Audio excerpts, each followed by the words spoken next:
This book number 7 looks at finishing well and endings. Endings are something that really we should give as much time to as we do to beginnings. But often endings happen in a flurry. They happen quickly. They happen without planning. And if you look at the most recent research, you will see that finishing well and good endings has to do with relationship. Endings for students and practice teachers and tutors are all concerned around the end of placement.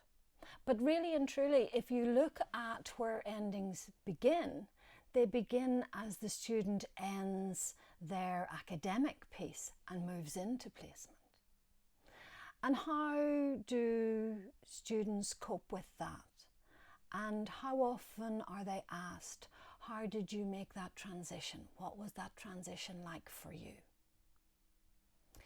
Within this book, you'll see some podcasts by experts like Helen Cleek, who has written some seminal texts around social work placement.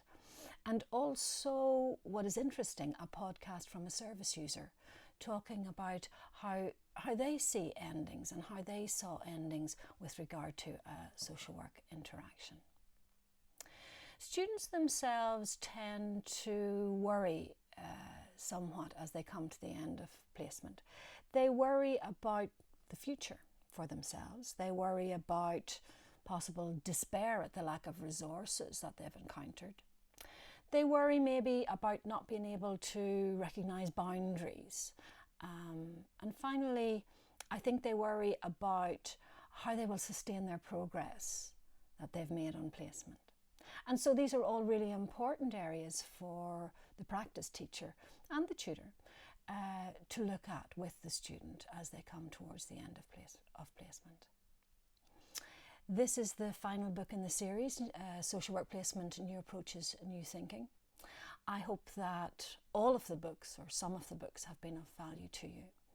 And I thank you for taking the time to have this experience of the spoken word and the seen word within this book on social work placement.